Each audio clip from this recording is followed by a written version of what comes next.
Bonjour, bienvenue sur Jumpseat pour une émission un peu particulière aujourd'hui, sponsorisée par Garmin.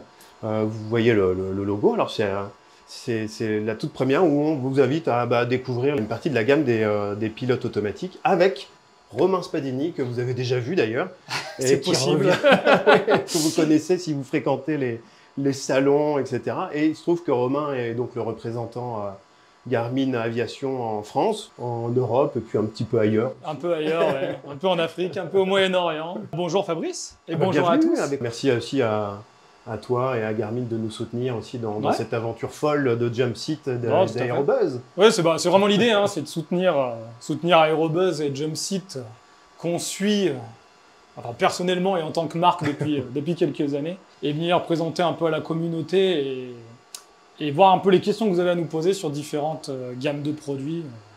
On va consacrer cette émission au pilote automatique. On a une heure, hein, une émission d'une heure un peu plus courte que d'habitude pour vraiment faire le tour non seulement des pilotes automatiques, mais des avantages que ça procure aussi en monomoteur, en bimoteur aussi, pourquoi pas. Ouais. Et puis tout le système autonomie aussi qui est lié à l'utilisation, la présence de ces pilotes automatiques à bord. Enfin, comme tu dis, le pilote automatique, mais les automatismes un petit peu dans leur ensemble. Donc forcément, on va parler pilote automatique en rénovation. On évoquera le GFC 500, 600, enfin, on rentrera un peu dans le détail. Mais l'idée, c'est à travers tous ces automatismes de parler aussi d'autoland et d'autonomie et de smart glide, enfin différentes technologies qu'on a mises en place au fur et à mesure des années pour voir un petit peu ce qu'on a pu amener en termes de sécurité, comment ça se présente techniquement en termes de fonctionnalité, d'équipement, parce que forcément des fois c'est des fonctions mais qui se traduisent par tel ou tel équipement Garmin. Donc c'est un petit peu l'idée de voir tout ça ensemble aujourd'hui. Super, le programme est assez Ouais. chargé hein, sur une heure en fait. Profitez de la présence aussi de Romain pour poser vos questions. Alors on va commencer peut-être par faire un petit historique Ouais, du pilote automatique chez Garmin. ouais, bien sûr. Comment vous avez commencé en fait? Garmin est une société qui est assez jeune finalement dans le monde de l'aviation. Alors c'est une société d'aviation, hein. On a commencé avec le GPS 100 qu'on voyait dans la vidéo, qui était le premier GPS certifié TSO en aviation. Un des produits révolutionnaires qu'on a un petit peu lancé, c'était le G1000, que Ouais. je crois que tu connais un petit peu Ouais, aussi. quelques heures sur le génie. Fabrice va avoir volé un peu sur G1000. Donc aujourd'hui, on va pas vous présenter le G1000 forcément, mais effectivement, en termes de pilote automatique, le premier système à avoir embarqué un pilote automatique chez Garmin, c'était le G1000. Donc c'est ce qu'on appelle GFC 700. Comme toujours chez Garmin, Ouais. il y a un petit peu des noms un peu barbares, mais qui ont une signification. Donc GFC, c'est Garmin Flight Controller, donc Garmin contrôleur de vol. Donc le GFC 700, c'était vraiment la brique pilote automatique du G1000 Mhm. qu'on a lancé il y a presque 20 ans maintenant. Ouais, ouais. Donc, Qui continue d'évoluer encore aujourd'hui. ouais, tout à fait, qui continue d'évoluer. Le G1000 est présent sur de nombreuses machines. Maintenant, on a le nouveau système, enfin la nouvelle version avec le G1000 NXi. Ouais. On en parlera un petit peu plus tard, parce on continue à ramener des nouvelles technologies, et entre autres Autoland dans le G1000. Mais effectivement, le G1000 est un système qui est assez ancien. Euh, mais comme je le disais un petit peu, le G1000, c'est un système un petit peu particulier, parce qu'on ne va pas le retrouver sur les petites machines. On ne va pas le retrouver sur les avions en rénovation. C'est un système qui a été d'abord conçu pour vraiment être monté chez le constructeur en La première première monte, monte. ouais, Ouais, c'est ça. tout à fait. Donc c'est pour ça qu'on le retrouvait sur les Cessna 172, 182 d'une certaine génération, qu'on l'a retrouvé encore il n'y a pas très longtemps sur le TBM, sur le 910 avec le NXi, sur des choses. Enfin, voilà, sur des machines, mais c'est vrai que historiquement, ce qui s'est passé, c'est qu'on a eu de plus en plus de demandes. 20 ans en arrière, on lance ce G1000 et ensuite tout le monde nous demande du G1000 pour son avion qui a encore des aiguilles. Et donc, c'est pour ça qu'après, on a décliné. On avait un petit peu parlé lors d'une émission précédente.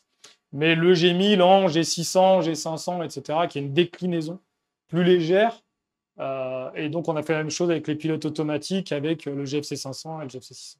Donc le 500 et le 600, enfin les GFC, 500 et 600 sont vraiment une déclinaison Ouais, tout à fait. En fait, des autres départs, quoi. on s'est rendu compte que effectivement, les gens nous demandaient du pilote automatique, mais n'avaient pas accès au G1000. Et donc, on a fait le choix maintenant, 5-6 ans, hein, de lancer des produits, donc des pilotes automatiques, donc de rétrofit. Je vais souvent utiliser le mot rétrofit, mais vraiment, on parle de rénovation Ouais. sur une machine qui peut être des années 60, 70, etc. et venir changer un ancien système par un système numérique récent. Et donc, c'est l'idée. Donc voilà, il y a 5-6 ans, on a pris un peu toute l'essence du GFC 700, toutes les fonctionnalités du GFC 700, et on a lancé cette gamme de produits, donc GFC 500 et 600, pour le rétrofit, pour la rénovation. D'accord. Et donc, une question un peu technique aussi, là, comment... Tu parlais justement de système numérique là, pour les autopilotes, pour les pilotes automatiques, pardon, on va essayer de parler français, Ouais. à peu près.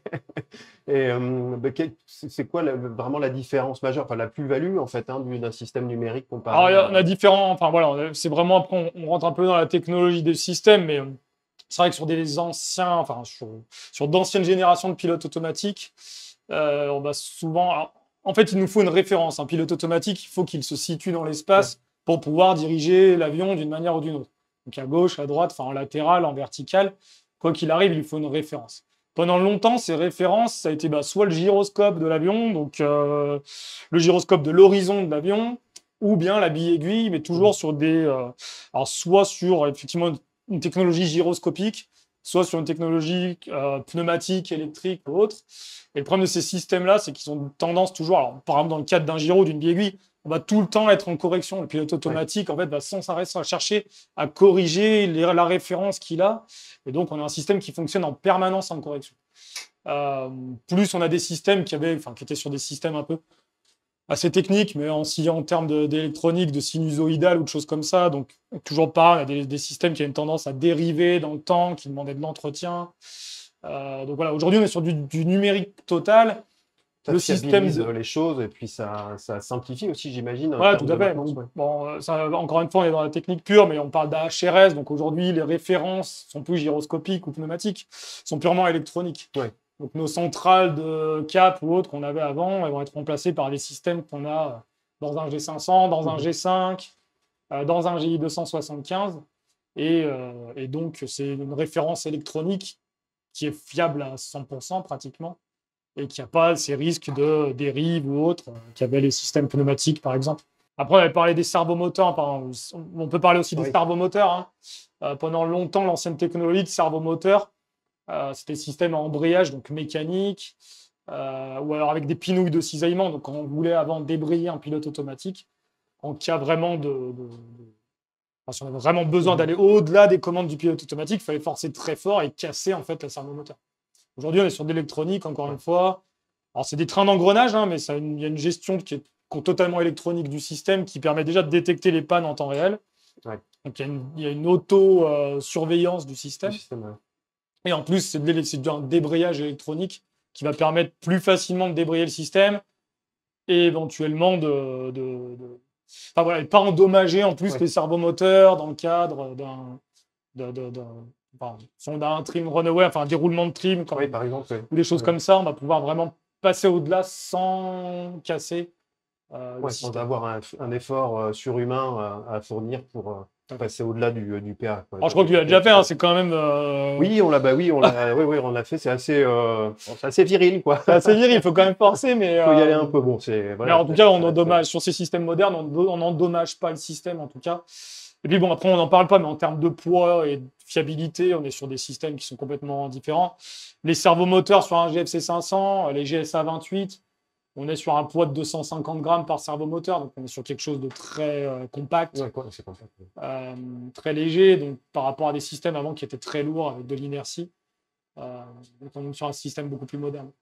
D'accord. Et comment vous choisissez les avions? Alors, j'ai vu la question de Masso67. Merci pour la question. Je la garde parce que ça fait partie des questions que je veux poser. Ouais, c'est une très bonne question.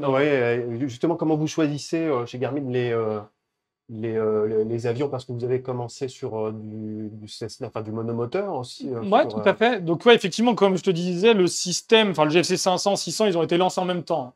La différence entre le 500 et le 600, c'est vraiment la catégorie d'avion. On a un système qui est un peu plus robuste. Donc le 600 est un peu plus robuste, qui a des servomoteurs un peu plus grosses, avec des efforts, des couples. On a le GFC 600, le boîtier de commande qui est ici, effectivement. Ouais, il est là. Juste en bas. On fera quelques démonstrations après avec le GFC 600. La différence, c'est vraiment une différence de certification. Hein, donc, on va en reparler dans une seconde. Mais Le GFC 600 donc, va être dédié à des machines plus complexes, plus lourdes. Donc typiquement, tout ce qui est monomoteur, jusqu'à 2 tonnes 7 de max maxi au décollage, on est sur du GFC 500. Quand on passe au-dessus, on est sur des avions plus complexes, du bimoteur, de la turbine, on va passer sur du GFC 600. D'accord. Ok. Voilà. Après, tu disais, donc ouais, effectivement, on a commencé avec les... Alors, ce qu'il faut savoir, c'est qu'en termes de certification et de développement, à chaque fois qu'on choisit une famille ou un modèle d'avion, on est obligé de le tester. Donc, ce n'est pas le cas de tous les produits. On a pas mal de systèmes comme les G500 ou G5 ou autres, où on a réussi à faire des listes d'approbation.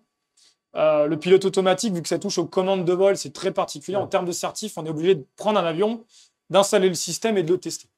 Donc, à chaque fois qu'on prend une famille d'avions, on est obligé de prendre un prototype, de faire l'installation, de le tester.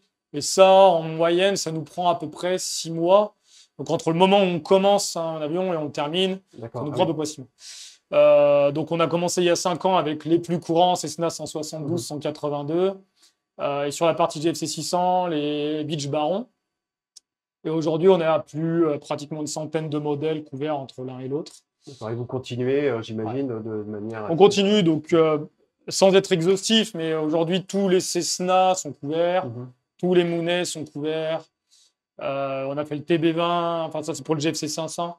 On a fait les TB20, on a fait les Cessna 177, 172, 182. On a fait les A5 Tiger. Enfin, il n'y a plus beaucoup de modèles qui ne sont pas couverts par la liste du STC Garmin en tout cas. Et on continue à aller chercher les modèles un petit peu plus exotiques, entre guillemets. Je vous encourage, si vous le souhaitez, ou si vous avez un modèle qui n'est pas encore couvert, alors on pourra partager le lien peut-être sur YouTube, Martin, ultérieurement, de la liste des avions qui est couverte par la certification. Sinon, vous pouvez le trouver effectivement aussi sur le site Garmin. Et puis, on a un petit onglet sur le site Garmin qui vous permet aussi de faire une demande particulière. Si vous avez un avion que vous voulez voir couvert, vous pouvez venir faire une demande pour qu'on le prenne en compte. Voilà. Et après, sur le GFC 600, tous les barons, donc 55, 58, la plupart des Cessna et Piper bimoteur. Qu'est-ce qu'on a fait On a fait des avions un petit peu plus gros récemment. Beech 90, Beech 200, Cessna Citation, ça c'est notre premier jet, avec deux moteurs, bimoteur turbine, en jet, Citation. Et voilà, donc ouais, c'est à peu près ça, quoi. Je vois quelques questions. Donc oui, la question de Masso que j'avais mise un peu de côté, mais qui revient à peu près à ce qu'on vient de c'est un peu ça, en fait. Il n'y a pas vraiment comment se passe l'installation, la calibration d'un pilote automatique sur un nouvel avion? Et est-ce que tous les avions sont éligibles à du rétrofit, donc à une rénovation, si le propriétaire veut installer un pilote automatique? Donc c'est un peu ça là. Enfin, voilà, c'est un peu ce que j'expliquais. Donc l'installation calibration sur un nouvel avion, elle est possible pour tous les avions du moment qu'on le teste, qu'on fait ces tests et cette démarche de certification. Après, comme je le disais, vu que ça prend 6 mois, on va faire un avion après l'autre, ou 2 avions à la fois, pas plus, pratiquement, et donc ça prend un peu de temps. Après, soit c'est couvert par notre STC, soit effectivement, aujourd'hui, on n'a pas ouvert cette démarche à d'autres. Tu peux rappeler ce que c'est que le STC? Supplemental Type Certificate. Donc, quand on fait la certification d'un avion neuf, le constructeur va faire une définition de cet aéronef qui est décrite dans ce qu'on appelle le certificat de type. Et quand on va vouloir venir le modifier, donc nous, ce qu'on fait quand on fait une rénovation, on va venir modifier en fait la définition d'origine de l'avion. Et donc, on va écrire ce qu'on appelle un supplément au certificat de type, donc un STC, et qui va être... Donc ça, on va le déposer aux autorités qui vont définir si c'est acceptable. Bien sûr, il y a des démonstrations mécaniques, électroniques, etc. et en vol qui rentrent dans ces étapes-là. On a une autre question de 0K. Quelle est la différence avec le G3X pour ULM? Ouais, très très bonne question. C'est vrai qu'on n'a pas parlé du G3X ici. Et c'est vrai qu'on parle GFC 500, 600 qui sont les systèmes certifiés. Et c'est vrai que sur ULM, alors le G3X existe aussi en version certifiée. Et donc, on va avoir les mêmes fonctionnalités avec le GFC 500. Sur le G3X non certifié, on a exactement le même système de pilote automatique. En fait, c'est un GFC 500 qui n'emporte pas le nom. Alors, c'est un petit peu curieux, on l'appelle un peu GFC 500X en interne ou autre. Mais en réalité, vous avez le même boîtier de commande et les mêmes servomoteurs.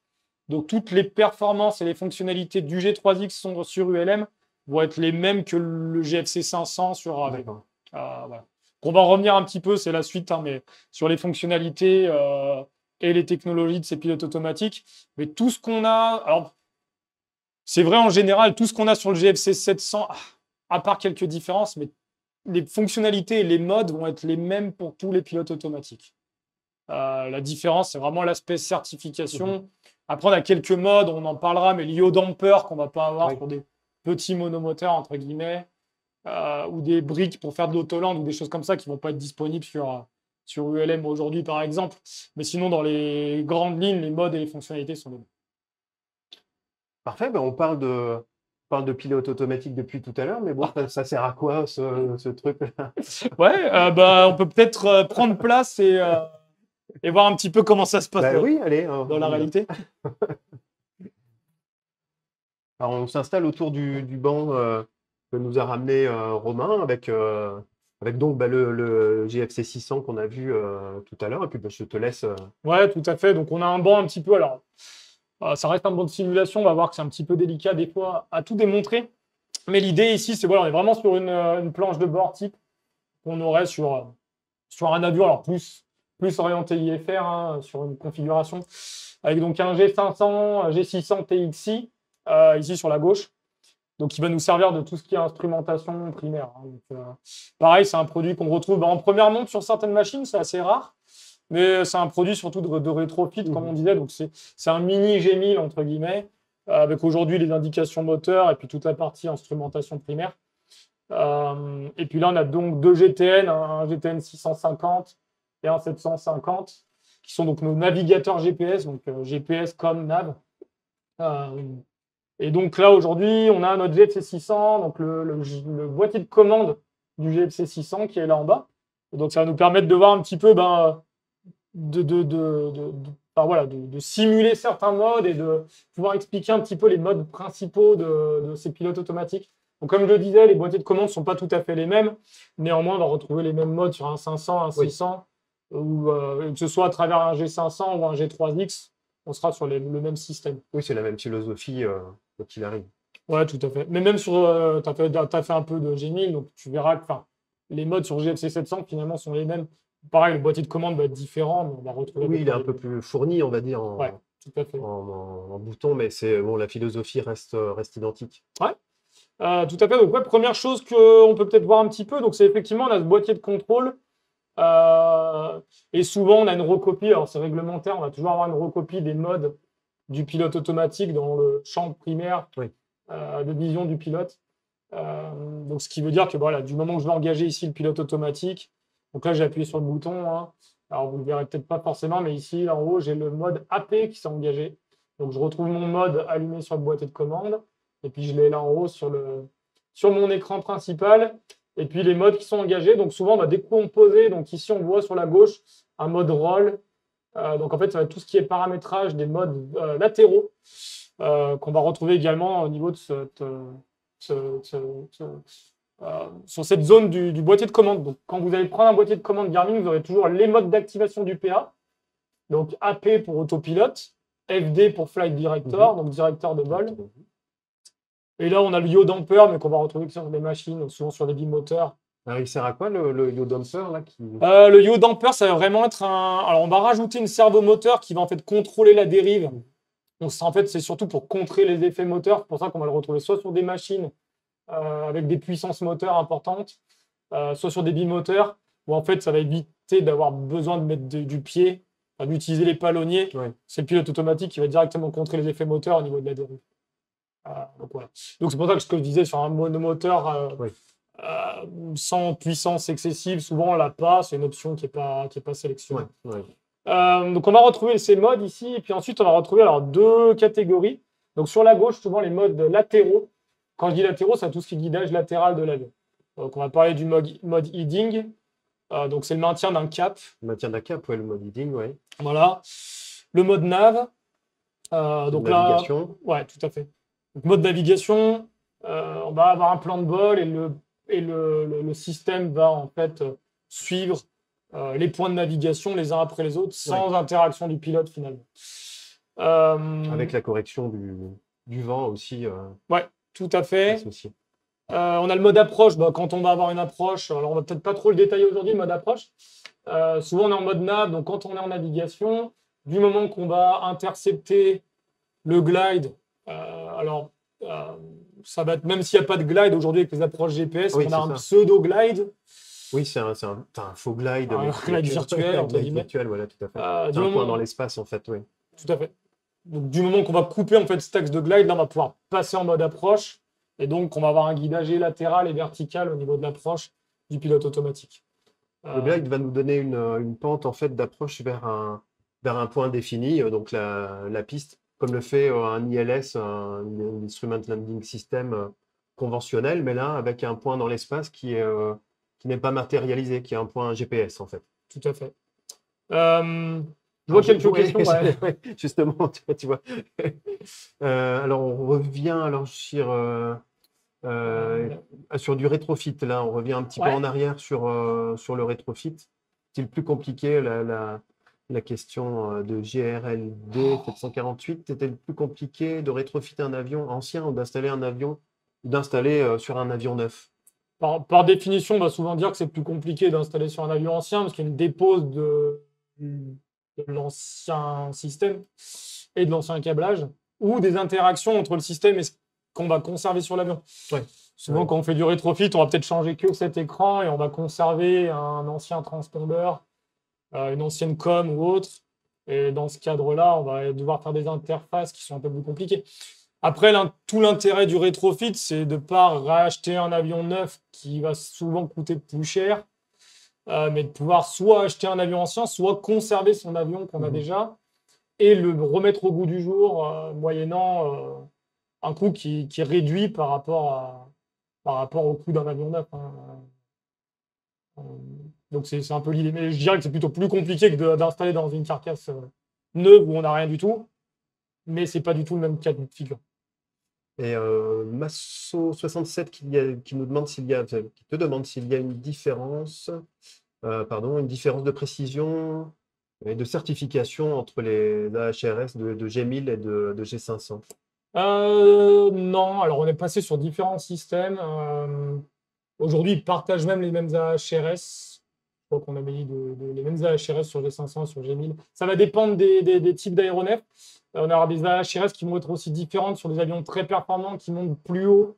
Donc on parle souvent quand on passe au-dessus du niveau 290 en RVSM, donc sur les espacements, réduit, oui. Ouais. Quand on va dépasser le niveau 290, en fait, les espacements de contrôle sont réduits, ce qui fait qu'en fait, les contrôleurs resserrent les avions. Ce qui fait qu'on peut mettre davantage d'avions dans une couche. Voilà. Mais du coup, la précision doit être aussi meilleure, oui, beaucoup plus importante. parce que les avions sont plus proches les uns des autres. Donc on va utiliser potentiellement des AHRS différentes sur des avions qui montent plus haut ou alors qui vont beaucoup plus vite. Parce que souvent aujourd'hui, on a un système d'horizon, mais on a aussi le système, tout ce qui va être anémobarométrique, donc de vitesse, etc. Les entrées plutôt statiques qui vont être sur le même boîtier.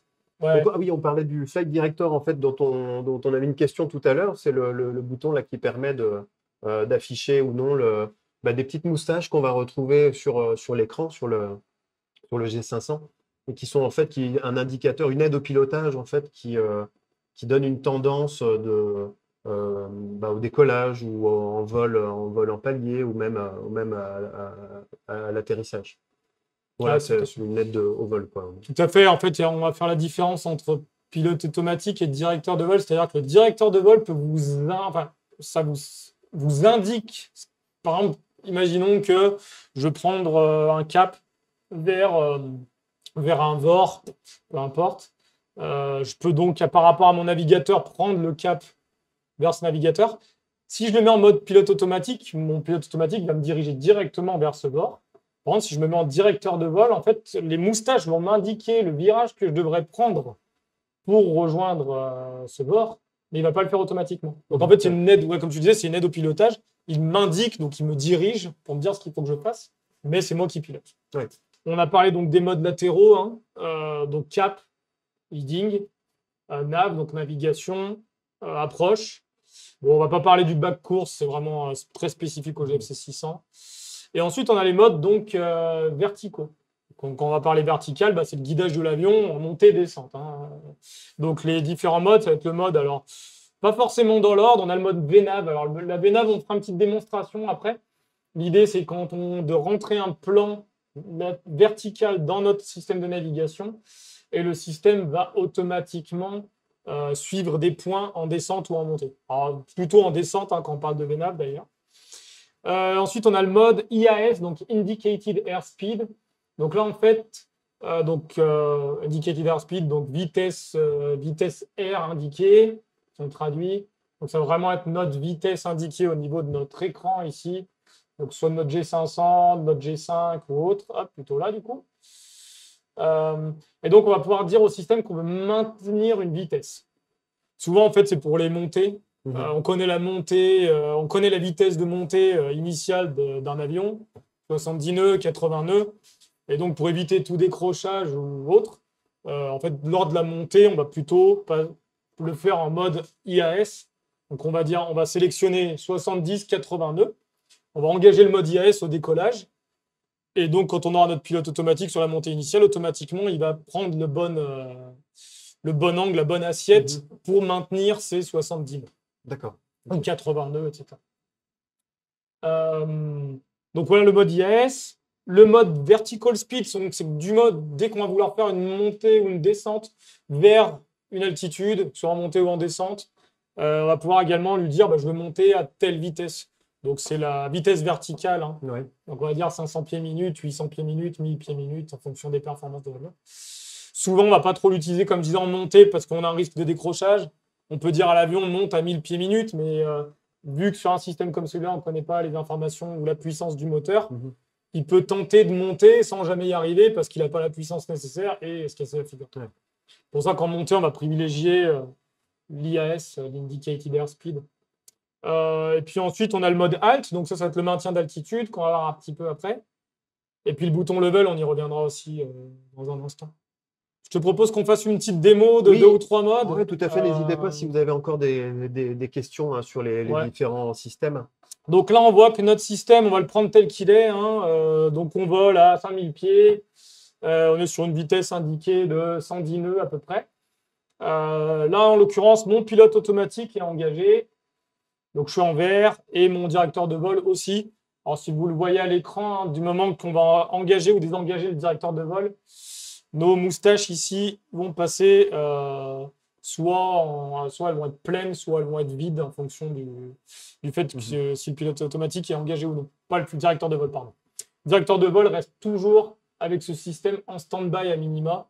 Donc voilà. Mais là, par exemple, je suis en directeur de vol, mes moustaches sont là, elles sont donc vides, creuses, elles ne sont pas roses pleines. Et donc, normalement, si je change le bug heading, je suis en mode heading ici, hein. Donc je vois le mode roll. Du moment que je change mon cap au niveau donc, de la sélection, soit de mon écran, hein, soit de mon contrôleur ici, voilà, mon avion va suivre. Alors, il ne devrait pas le faire, d'ailleurs, je dis une bêtise. Décidément. Et si on est en manuel, pourtant. Alors, en théorie, voilà, on a un petit souci avec le mode de démo, mais en théorie, si je mets le mode heading et que je n'ai pas le pilote automatique engagé, les moustaches vont tourner, mais l'avion ne va pas tourner lui. Maintenant, si j'engage le pilote automatique, là, je devrais suivre, effectivement. Donc, le mode heading, ce qu'on va retenir, c'est que c'est le cap. Donc, je choisis mon cap avec le bug bleu, donc cyan sur mon écran, sur mon HSI, et mon avion va le suivre. Donc, voilà, c'est vraiment le... Oui, il suit la pinule, en fait, Ouais, le sens où on envoie la pinule pour tenir un cap, hein, pas une route. Après, sur un mode, donc le mode nav, alors bon, on va le simuler par rapport au GTN, hein, mais en mode nav, ce qui va se passer, c'est que du moment que je suis en mode nav sur mon système, bon, il est en croix, lui, du moment que je vais mettre une route, donc là, par exemple, je vais mettre un direct to, hein, donc une navigation directe vers un point, du moment que je vais l'activer, en fait, mon système va venir suivre ma route que je viens de sélectionner au niveau de mon navigateur GPS. Donc ça peut être qu'un seul point, comme on vient de le voir, hein, un point direct, ou alors ça peut être, si on a rentré un plan de vol avec tout un enchaînement de points, le système, tant qu'il est en mode nav, il va pouvoir suivre le cheminement automatiquement. Oui, même si tu entres manuellement des points, il suit, quoi qu'il arrive, un tracé de... Tout à fait. Donc, du moment qu'on a donc notre fameuse ligne magenta, hein, qui est du guidage GPS, En mode nav, on suit cette route-là, quoi qu'il y ait. Donc ici, sur un GTN, on va pouvoir venir rentrer un plan de vol ici, par exemple. Donc je vais rajouter quelques points. Hop. Je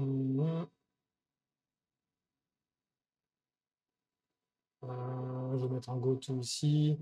Enfin bon, là, je sais pas si on le voit bien, mais alors j'ai fait un truc un petit peu bizarre. Bon, peu importe, j'ai fait une route, mais voilà. Donc on a notre trait magenta qui est notre route.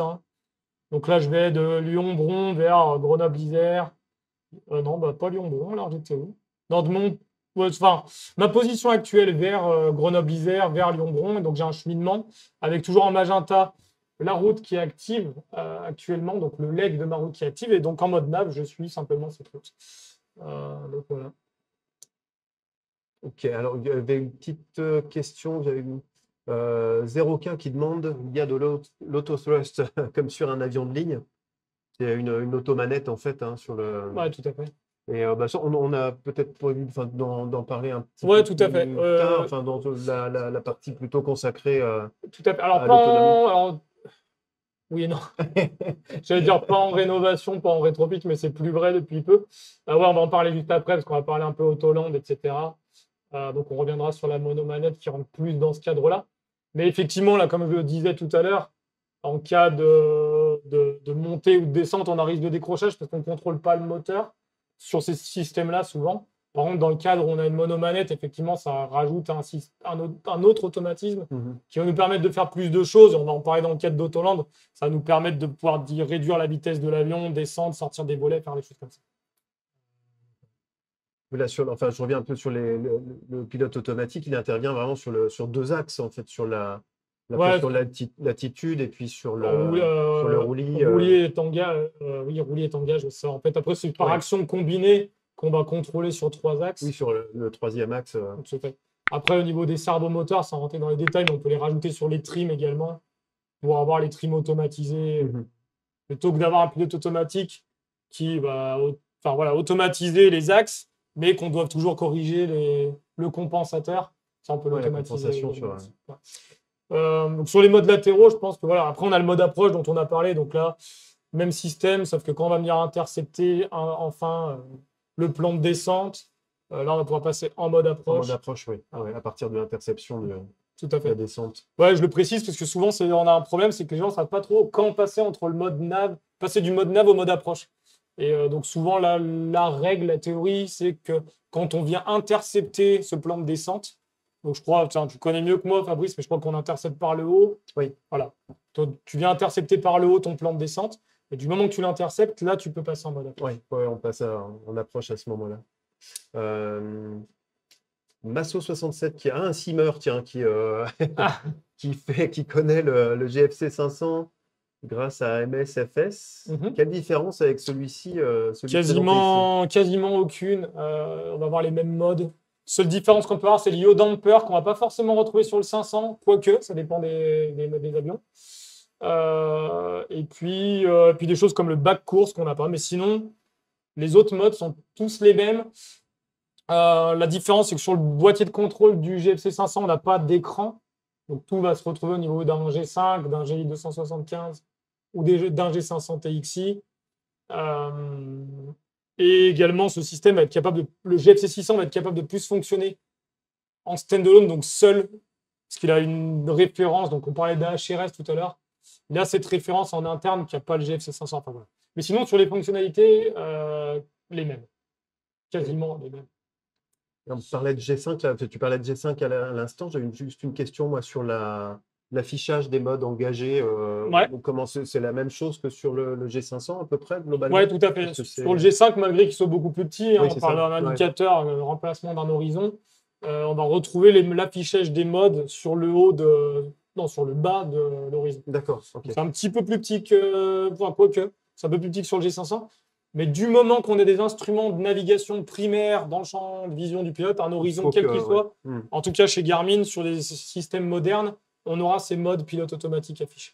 D'accord. Okay. Après, si on interface par exemple un GFC 600 avec un vieil horizon pneumatique, on peut très bien le faire. Par contre, on va venir rajouter un panneau d'annonciation, un petit boîtier d'annonciation pour avoir les modes du pilote D'accord, automatique. toujours dans le champ de Toujours vision. dans le champ de Ouais. vision, c'est réglementaire. Je regarde de tac. Je sais pas si on voulait un petit peu parler. Alors des modes, on a parlé un petit peu donc des modes latéraux, hein, heading et nav. Oui, bonjour la zone aéro et Tromza aussi. Bonjour à tous. Bienvenue, merci de nous rejoindre.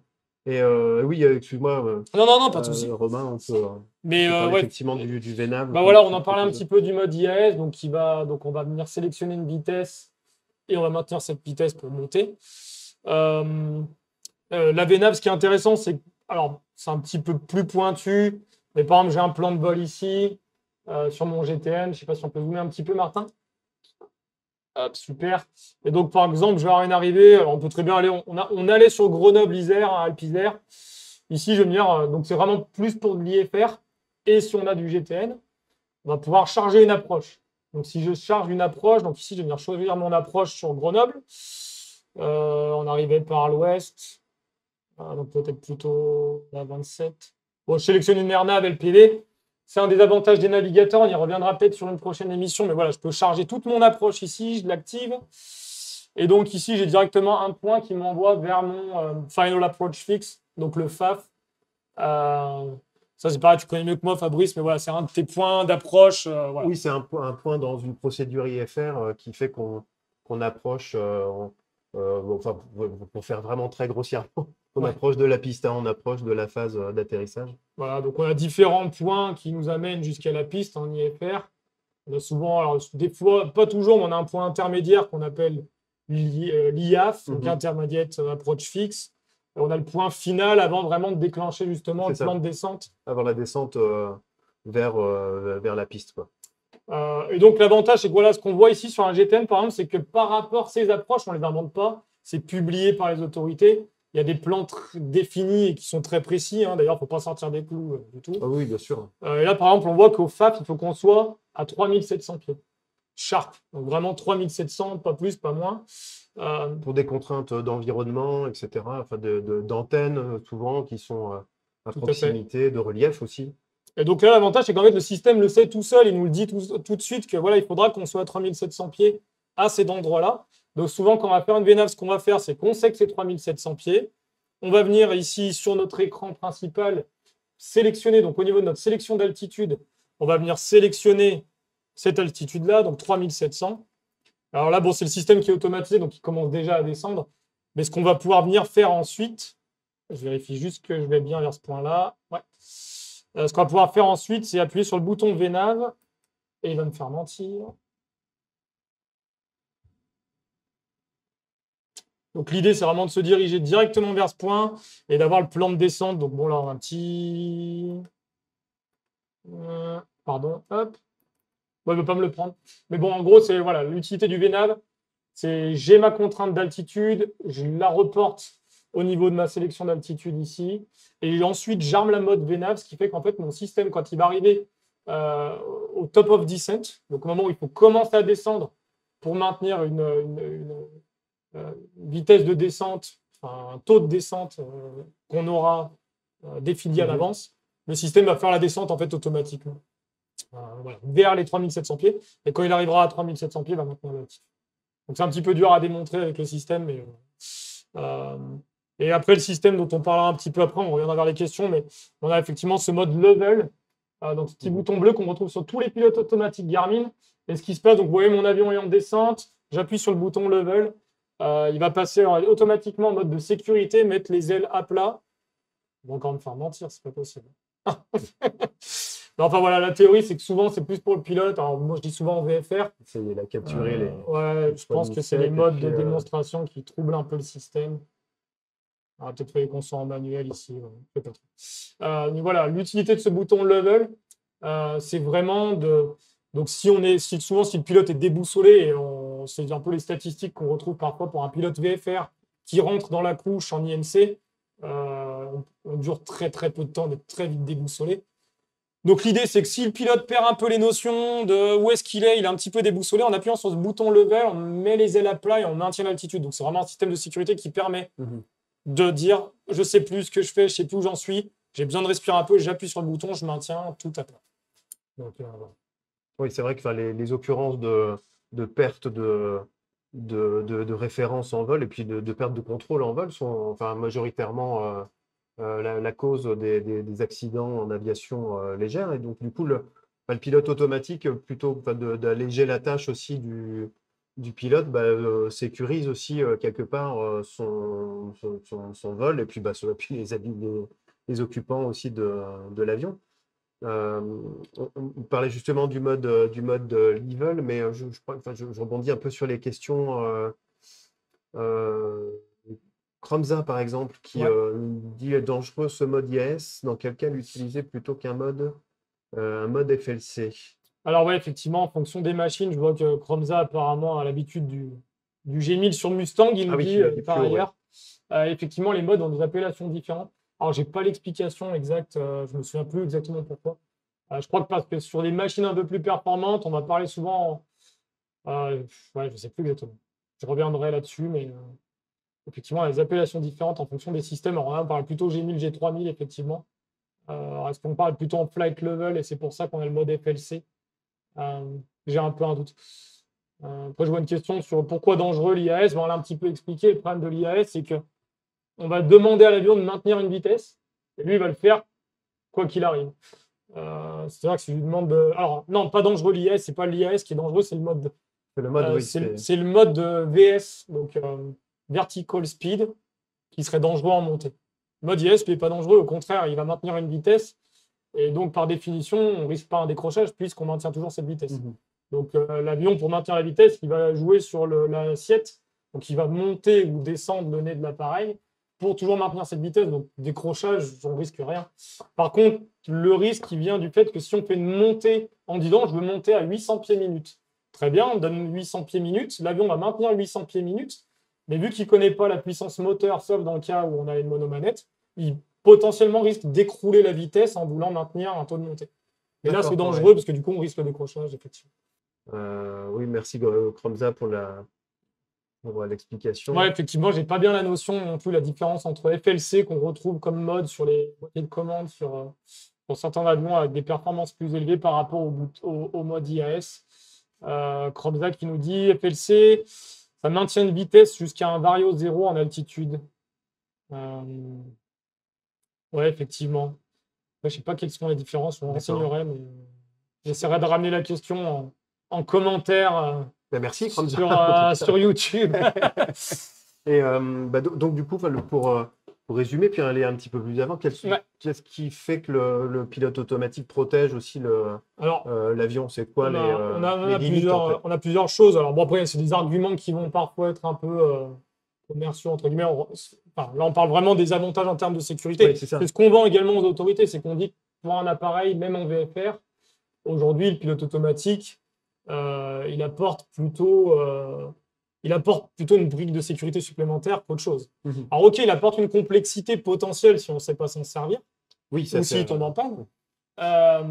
Néanmoins, quand on est sous pilote automatique, même pour un pilote VFR, ça nous permet de beaucoup plus regarder dehors ou d'être plus serein quand on fait certaines actions. C'est vraiment une aide au pilotage, donc ça va réduire forcément la charge de travail du pilote, ce qui permet de faire d'autres choses, ou dans des conditions qui seraient un petit peu complexes, d'alléger un petit peu la charge de travail. Oui, que ce soit pour de l'IFR ou du VFR, oui, ça permet tout à fait d'alléger le travail. Question qui est intéressante, parce que j'allais rebondir en plus donc, sur la sécurité. On va rebondir juste après, mais... oui, la zone aéro. Qui a une bonne question. Salut Seb. Oui, est-ce qu'on a déjà des retours concrets du système Autoland? Oui, effectivement, on va y venir. On va y venir après. C'est un des sujets qu'on souhaite aborder en fin d'émission, d'ailleurs, qui approche. Le temps file. Oui, tout à fait. Ah, effectivement, c'est effrayant. Non, je voulais exactement. juste... On revient sur la zone aéro, oui, qui nous dit qu'il apporte de la disponibilité, le pilote automatique en cas de surcharge, effectivement. Ça permet de calmer les esprits et puis de pouvoir se concentrer sur des choses qui sont importantes aussi, oui. On va y revenir. Martin, est-ce que tu peux nous lancer la vidéo sur le GFC 500? On lance juste en parallèle, on continue à en parler, mais tu parlais de sécurité, Fabrice, et je voulais qu'on voit un petit peu. Donc, on a un petit peu parlé avec le bouton level. On a plusieurs modes de sécurité. Donc, on a ce qu'on appelle la protection de l'enveloppe de vol, ou l'ESP chez Garmin, sur tous les pilotes automatiques.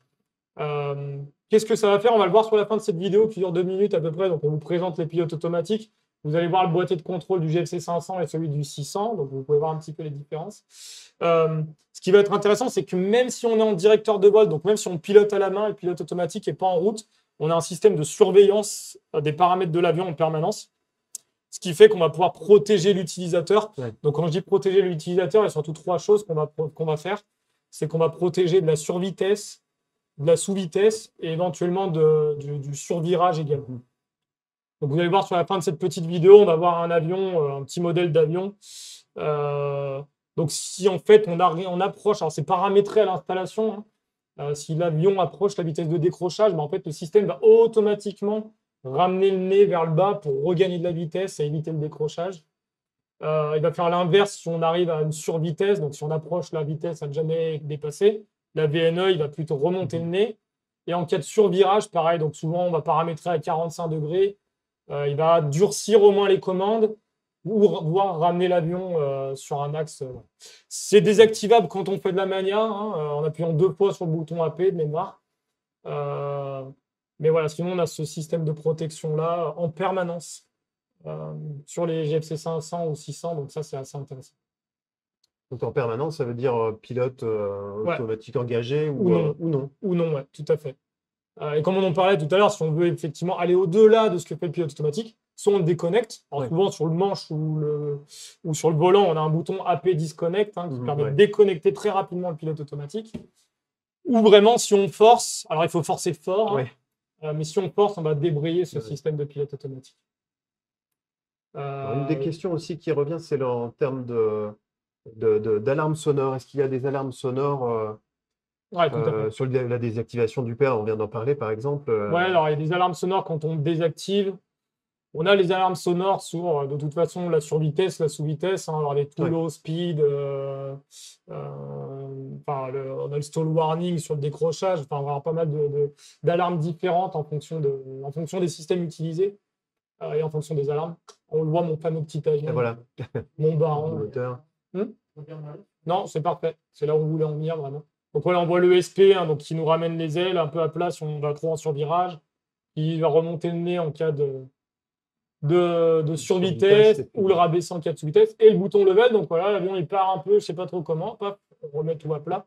Ça peut être le pilote ou ça peut être les passagers. Hein, on peut éventuellement briefer les passagers pour appuyer sur le bouton level en cas de problème.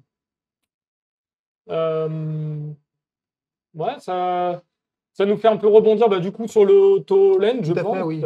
J'allais y venir sur le système AutoLens. Alors, ça a été une révolution dans le monde de l'aviation générale. Tout à fait. Tu peux lancer la petite vidéo. Du coup, on les enchaîne un peu. Mais on a une vidéo AutoLens parce qu'effectivement, on ne pourra pas le démontrer ici. Alors, AutoLens, c'est un peu différent. Mais pour rebondir sur le commentaire de la zone aéro, il faut bien séparer 2 choses. Aujourd'hui, on a différentes technologies dans ce qu'on appelle la famille autonomie. C'est tous les automatismes un peu chez Garmin, dont font partie les pilotes automatiques. Mais effectivement, on a lancé un peu ce système un peu révolutionnaire qui est AutoLand. AutoLand, qu'est-ce que c'est? C'est si le pilote est plus capable de faire voler l'avion. Et j'insiste là-dessus parce que j'ai vu des commentaires, on me dit « Ah, mais on ne va pas remplacer les pilotes. » Non, ce n'est pas du tout l'idée. L'idée, c'est que si le pilote n'est pas capable de piloter l'avion, donc il est, pour une raison ou une autre, voilà, dans l'incapacité de piloter. Eh bien, alors l'avion va alors il y a plusieurs modes d'activation. Hein. Soit c'est les passagers qui l'activent en appuyant sur un bouton, c'est ce qu'on voit à l'écran actuellement. Soit s'il n'y a pas d'action du tout sur aucun des écrans pendant un certain temps, il va s'activer automatiquement. Enfin, voilà. Dans tous les cas, on peut l'enlever. Mais ce qui se passe du moment où on va activer AutoLand, en fait, l'avion va va automatiser tout et donc il va chercher à se poser. Donc qu'est-ce qu'il va faire? Il va d'abord regarder qu'est-ce qu'il lui reste comme carburant. Il va regarder quels sont les aéroports les plus proches. Il va vérifier la météo, le relief, les longueurs de piste. Il va prendre toutes ces informations qu'il a dans le système. Et c'est pour ça que ce n'est pas n'importe quel avion qui peut le faire. Parce qu'il faut que toutes ces informations-là soient disponibles au niveau du cockpit. Donc, avec un avion qui a toutes ces informations-là, le système va déjà être capable de dire « Ok, je sais où je vais. J'y vais en sécurité parce que j'évite le relief, j'évite la mauvaise météo. Je sais que la piste est assez longue pour que je me pose. » Il va communiquer automatiquement avec des messages automatiques à la tour de contrôle du terrain choisi. Donc en disant attention, je suis en urgence, j'arrive. Il va mettre le transpondeur sur le mode 7700 d'urgence. Et ensuite, quand on arrive en approche du terrain, donc c'est ce qu'on voit à l'écran, hein, c'est pour ça qu'on parlait de monomanette tout à l'heure. Il faut absolument une monomanette pour faire d'autant, qu'il va falloir qu'on réduise le moteur pour atteindre les vitesses qui vont bien pour l'approche, qu'on éventuellement, en fonction des avions, qu'on détende les trains d'atterrissage, ça c'est pour tous les avions, les volets en mode approche, et qu'on freine l'avion une fois au sol. Donc c'est vraiment tout un enchaînement d'automatismes qu'on retrouvait actuellement que sur les TBM 940-960, le M600 chez Piper, le Cirrus Jet, et plus récemment, elle a annoncé sur le Denali, et pour la première fois en rénovation, donc en rétrofit, sur les King Air. Okay. Donc ça, c'est très récent. Mais comme je disais, il faut qu'on ait tous cette chaîne d'automatisme, dont la monomanette. C'est pour ça qu'on parlait tout à l'heure, effectivement, il y a des choses qu'on ne peut pas faire quand on n'a pas de monomanette. Ouais. Donc voilà, ces avions dont j'ai parlé, ils ont tous DG3000 avec monomanette et le système Autoland intégral. Donc l'ULM, c'est pas pour maintenant, quoi. Pas pour tout de suite. Mais bon, on a d'autres briques. Un ULM, c'est plus léger, donc on va le freiner plus facilement. On peut le poser sans forcément étendre les volets. On peut être sur des trains fixes, donc il y a peut-être moins de chaînes d'automatisme dont on a besoin. Après, il y a des aspects réglementaires également, hein. Il nous a fallu des centaines et des centaines de vols d'essai pour arriver à faire certifier Autoland, qui s'appelle HomeSafe, voilà, qui a d'autres noms en fonction des constructeurs. Donc voilà. Mais vraiment, comme je le disais, c'est vraiment un système d'urgence. Ça arrête le trafic autour parce que ça va se poser sur le premier terrain disponible. Ça va alerter les secours, du coup, etc. Donc vraiment, c'est vraiment pour de l'urgence absolue. Parce que de toute façon, si on ne faisait pas ça, l'autre solution, c'est quoi? Il n'y en a pas, quoi. C'est le crash. Donc l'idée, c'est de sauver les gens à bord ou même sauver le pilote s'il est juste dans une incapacité provisoire. On peut avoir une dépressurisation, on peut avoir des choses comme ça. Oui, c'est une gestion, en tout cas, d'une chaîne assez impressionnante, hein, de la détection jusqu'au posé. Tout à fait. Là, en fait, comme je disais, la technologie Autoland en elle-même, bon, à part les quelques briques d'automatisme qu'on a rajoutées à la fin, en fait, c'est tout parti du G1000 et du G3000, de ces systèmes intégrés qui ont toutes les informations. Et du moment qu'on a toutes ces informations-là, on peut aller se poser en sécurité. On peut gérer ça, oui. Voilà. Mais il nous faut les informations de où est le terrain le plus proche. Est-ce que je peux vraiment m'y poser pour différentes raisons? Est-ce qu'il n'y a pas une montagne au milieu? Est-ce que, Donc, tout ça, le système le prend en compte. Alors, il y a d'autres systèmes aussi chez Garmin, on vient d'en parler, que l'Autoland, même pour des avions autres que les TBM, enfin des avions complexes. Oui, tout à fait. Alors, Autoland, c'était la grosse annonce il y a maintenant 2-3 ans. Hein. Ça nous a valu pas mal de jolis prix, etc. Et comme je le disais, je le rappelle juste, mais effectivement, on l'a lancé en rénovation sur G1000 pour le coup, sur les derniers G1000, pour les King Air, donc Pitch 200 aujourd'hui. Et donc, ça nécessite l'installation d'une monomanette qu'on a également lancée en rétrofit. Mais après, un autre système, effectivement, je le vois dans les commentaires, on parle de Smart Glide. Merci L290. Donc, l'idée, comme je l'ai dit, c'est ce qu'on dit souvent, c'est qu'Autoland, c'est bon avion, donc tout marche bien sur l'avion, bon avion, mauvais pilote. Pas dans le sens mauvais pilote, mais le pilote, il marche plus. Donc, l'avion fonctionne, mais le pilote ne marche pas. Smart Glide, c'est autre chose. Smart Glide, c'est mauvais avion, bon pilote. Donc Smart Glide, comment on traduira en français, ça serait planer intelligent ou quelque chose comme ça. Donc l'idée de Smart Glide, et on va faire une petite démonstration juste après, c'est que, alors c'est beaucoup plus simple, hein, Smart Glide, ça ne nécessite pas du G1000, du G3000. Smart Glide, il va falloir des GTN, enfin au moins un GTN, donc soit un GTN, enfin des dernières générations de GTN, hein, donc les XI, GTN 650 XI ou 750 XI, et un PFD, donc Primary Flight Display, donc un système EFIS de chez Garmin. Et grâce à ça, en fait, on va pouvoir aider le pilote en cas de panne moteur. Donc c'est vraiment ça, Smart Glide. C'est pour du monomoteur à piston, idéalement. Oui, je crois que c'est limite à ça.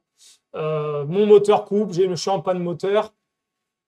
On sait que souvent, c'est une situation stressante pour le pilote. Donc, qu'est-ce qu'on va faire? Là, par exemple, je suis en vol, je suis à 8000 pieds, peu importe. Soit j'ai un bouton dédié, soit sinon, je vais venir appuyer sur le bouton direct tout de mon GTN pendant 3 secondes. Donc là, on voit que si j'ai... Voilà. Et donc là, j'ai Smart Glide qui s'est activé. Donc, qu'est-ce que je vois tout de suite à l'écran? Tout de suite à l'écran, c'est mon range, hein, donc ma capacité en utilisant la vitesse de finesse max de l'avion. Où est-ce que je peux aller? Là, j'ai eu de la chance. Je vois tout de suite qu'en fait, il y a un terrain dans ma zone de planée. Donc, je vois que j'ai LFHV qui doit être Reventin. Ouais, je crois que c'est Vienne-Reventin, qui est dans ma zone de planée. Et si j'ai un pilote automatique Garmin, ça va aller plus loin que ça. C'est que le pilote automatique va s'engager, va prendre le cap directement vers ce terrain-là et va prendre automatiquement également l'assiette pour avoir la vitesse de meilleure planée. Ça a enlevé tout ce qui est information un peu inutile. Si j'ai 2 GTN, ça me met en plus. Alors, je l'ai annulé. Ah, malheureusement. Et je suis trop bas. Alors, il y a quelques. En fait, ce qui va se passer, je reviens. Voilà, je le réactive. Donc voilà, mon GTN principal, si j'en ai 2, va passer sur la carte. Il enlève toutes les infos de zone ou autres qui ne m'intéressent pas. Et sur le deuxième GTN, j'ai tout de suite 2 raccourcis. Un pour mettre le transpondeur sur 7700. Et l'autre pour annuler le glide. S'il y a plusieurs terrains dans ma zone, ça va également me proposer des zones alternatives. Au niveau de la com, il a automatiquement mis en stand-by la fréquence du terrain qui est dans la zone. Alors, si on n'a pas, il va nous mettre sur 121.5. Pareil, le transpondeur il sera toujours sur 7700. Et s'il n'y a pas de terrain, on aura toujours cette zone. Bon, voilà, par contre, on ne va pas dégrossir le cap, etc. Donc, vraiment, l'idée de Smart Glide, c'est que alors, le pilote est toujours aux commandes, le moteur est en panne. Si en plus, on en parlera lors d'une prochaine émission, on a des indications de moteur chez Garmin, on va détecter la panne, on va tout activer automatiquement.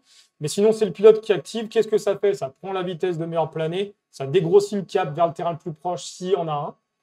Ça nous met des raccourcis pour mettre tout de suite le transpondeur sur 7700 et la fréquence. Et voilà. Donc ça dégrossit ça. Quand on va arriver à la verticale du terrain, le système va nous prévenir, mais va se désactiver et c'est au pilote, puisqu'il est toujours en capacité de manœuvrer et de faire atterrir l'avion. Là, on le voit sur l'écran, en fait, il nous donne l'altitude, enfin la hauteur à laquelle on va arriver. Donc, on voit que on vole, on est en descente, puisqu'on a pris notre taux de meilleure planée à 80 nœuds ici. Il descend lentement, on est encore à 6600 pieds, mais il nous dit qu'on arrivera à la verticale du terrain à 2800 pieds above ground level, donc au-dessus du terrain. Et ensuite, là, on a à nous de manœuvrer, de donc voilà, c'est un autre système qui automatise un peu les choses en fonction des produits qu'on a dans l'avion. Mais voilà, Autoland, on automatise tout parce que le pilote ne peut plus rien faire. Smart Glide, c'est une aide en cas de panne moteur, vraiment en monomoteur, pour vraiment alléger très fortement la charge de travail sur une situation qui est très, très stressante. stressante. Alors, une question de Masso67, je pense qu'il y a un rapport avec l'Autoland. Si le terrain le plus proche n'a pas d'installation ILS ou de procédure NAV, est-ce que ça fonctionne? Oui, tout à fait. Peu importe, alors comme on l'a vu un petit peu, soit, alors là on l'a pas simulé, soit on a des moyens de navigation traditionnels, ILS, et dans ce cas-là, ça va déclencher une approche ILS. Soit on a des approches GPS, donc LNAV, VNAV, LPV, etc. Soit si on n'a rien, en fait, notre système est capable de créer ce qu'on appelle une approche visuelle. Donc par rapport aux données du terrain, il connaît l'altitude du terrain à laquelle il va, il connaît la position du seuil, et en fait par rapport à ça, il va générer automatiquement un plan de descente à 3 degrés. Donc on va être capable quand même de générer une approche, même s'il n'y a rien de publié. Qu'est-ce qu'on a d'autre comme question? Existe-t-il un système alerte anti-collision chez Garmin? Oui. On pourra parler lors d'une autre émission. Alors, le sujet anti-collision est vaste. On voyait les alertes d'ailleurs de trafic on en voyait pas mal. À plusieurs reprises. Chez nous, ça va être surtout de la détection active. On pourra parler de TAS ou de TICAS. On en reviendra peut-être sur une autre émission. Ou alors, on va utiliser l'ADSB. C'est la technologie des transpondeurs, mais qui n'est pas imparable en Europe. Par contre, on ne fait rien d'équivalent à du FLARM ou des choses comme ça. C'est peut-être un sujet à développer dans une autre émission, effectivement. De la DSB, etc. La zone aéro aussi qui pose une question sur l'Autoland. Est-ce qu'il existe d'autres capteurs, effectivement, comme des sources caméras extérieures, un peu comme les systèmes Pas pour l'instant, mais ouais, c'est une bonne remarque. Je pense que c'est une prochaine étape un peu d'Autoland, c'est de coupler le système tel qu'on le connaît aujourd'hui à de la vision infrarouge telle qu'on peut avoir sur les Falcon, par exemple, pour pouvoir imbriquer les deux informations. C'est ce que fait déjà Dassault sur leur vision synthétique. Hein. Ils ont un mix d'une vision 3D virtuelle et de ce que voit la caméra. Donc on peut imaginer, alors on ne le fait pas actuellement, mais on peut imaginer une amélioration d'Autoland avec en plus l'ajout d'une image. D'accord, il y a des pistes d'amélioration encore sur. Oui, de rien, Airpol 04, désolé, on était un peu, On était un peu en décalage. un peu en décalage, puis un peu long à répondre, mais bon, on avait vu la question quand même. Hein, il y a pas de Après, je vois souci. quelques commentaires ou questions. J'ai vu Franck Ney qui répondait à Mafo67, qui disait, je pense un peu ironiquement, finalement, à quoi on sert à gauche. Comme je Oui. le disais, hein, c'est vraiment si le pilote. Alors, effectivement, si on se pose en autoland, je pense qu'il y a enquête derrière. Et que si on s'amuse à déclencher l'autoland parce qu'on n'a pas envie de se poser tout Oui, seul c'est comme ça, des grands, c'était la question. Ouais. je pense qu'on risque d'avoir des comptes à rendre.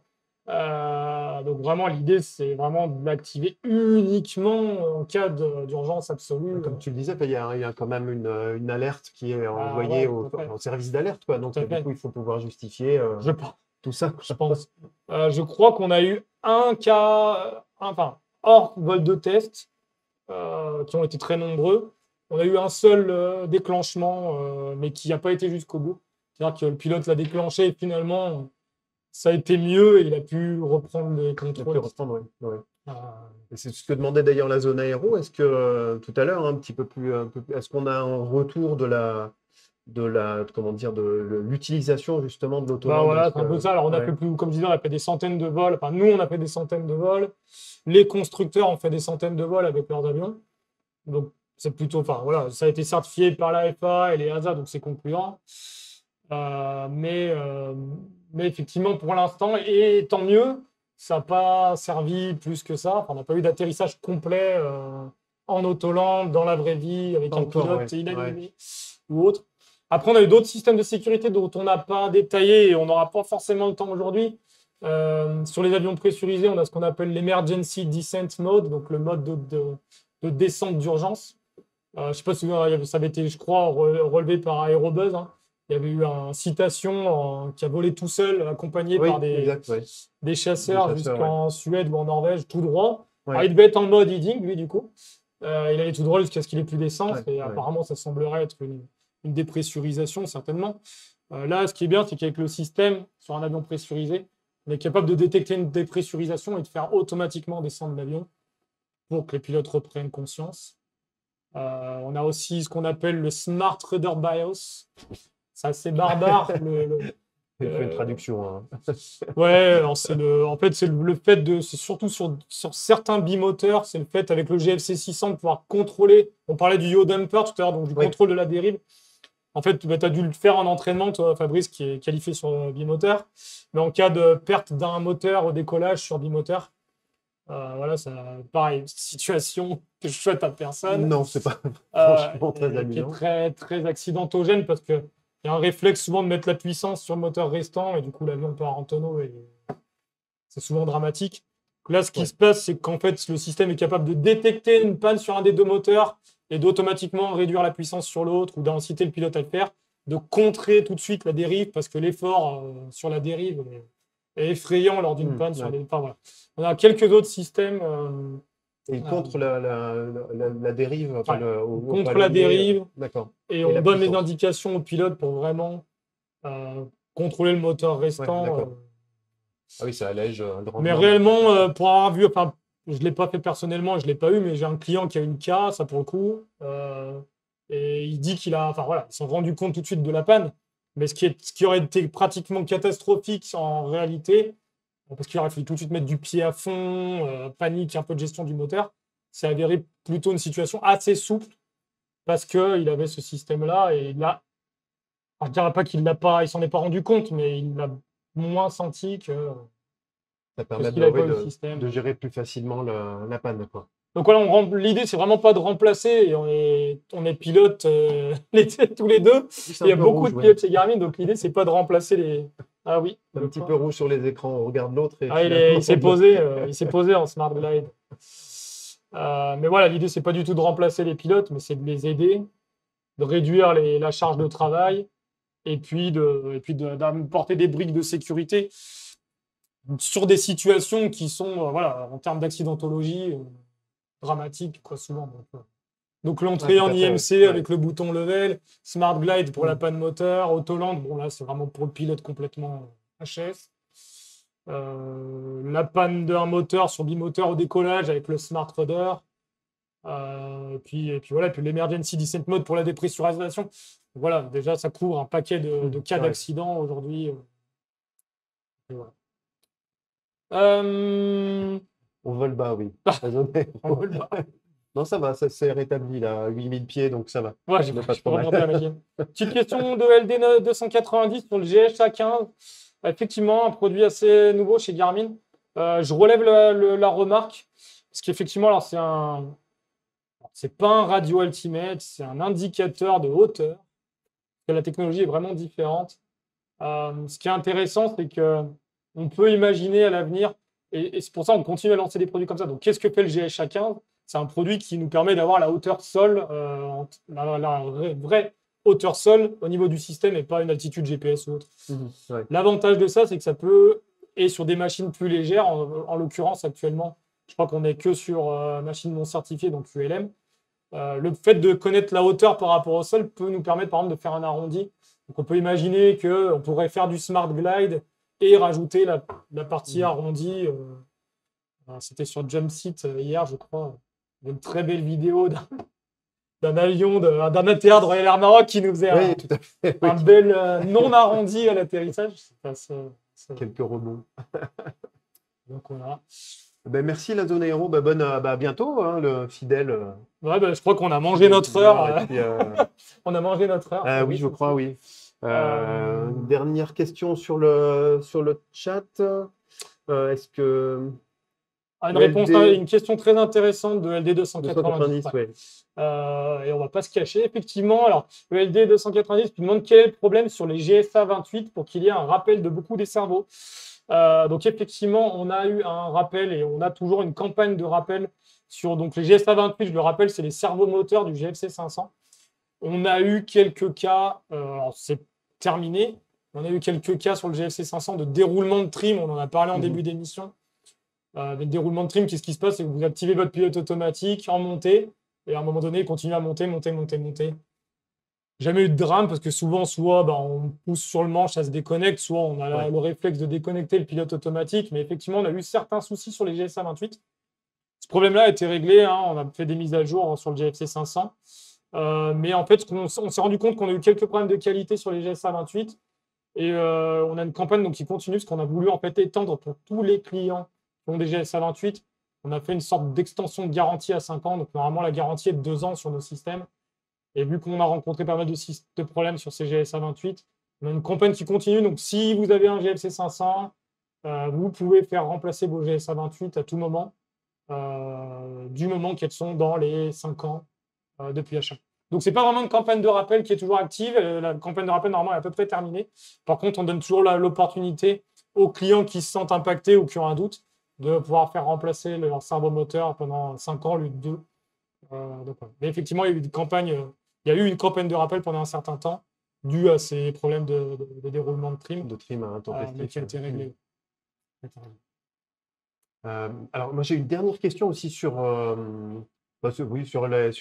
l'utilisation des différents outils que Garmin propose. On pose souvent la question de la formation, de l'auto-formation aussi sur ces outils-là. Est-ce que Garmin a mis en place des... alors c'est une très bonne question, parce que c'est une question qui revient très souvent, et en fait, on se rend compte que les clients, les utilisateurs sont pas forcément informés.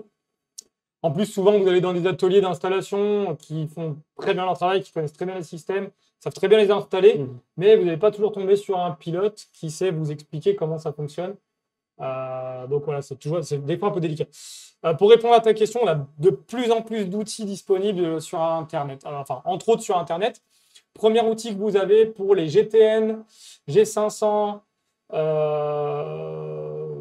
c'est à peu près et les navigateurs de pouce qu'on avait présenté un petit peu la dernière fois. Donc on a une application sur ordinateur.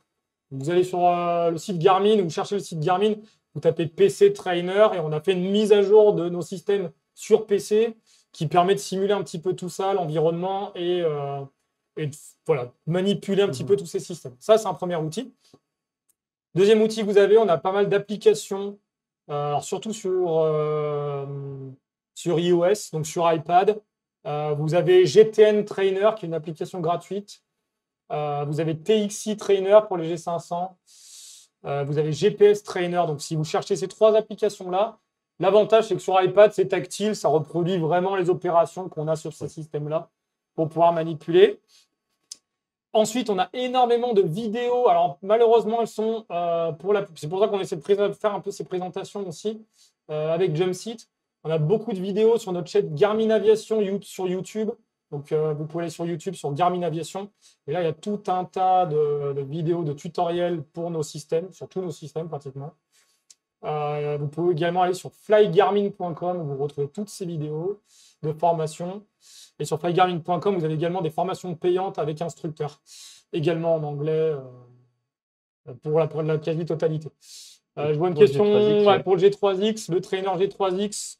On n'en a pas pour l'instant, mais c'est une demande qu'on a régulièrement, donc j'espère que ça vienne assez rapidement également. Donc voilà, tout un tas de systèmes, alors, malheureusement souvent en anglais. C'est pour ça qu'on essaie de faire ces vidéos sur Jumpseat et que j'essaie de créer un petit peu de contenu au fur et à mesure pour notre communauté francophone en tout cas. Ben merci en tout cas.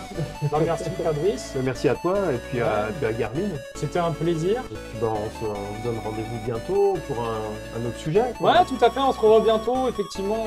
N'hésitez pas à commenter, effectivement, si vous avez des idées d'émissions ou si vous voulez plus d'informations sur certains produits. C'est vrai qu'on a présenté la partie automatisme, pilote automatique, mais s'il y a des produits qui vous intéressent vraiment, si vous avez des questions particulières, n'hésitez pas à nous en faire part.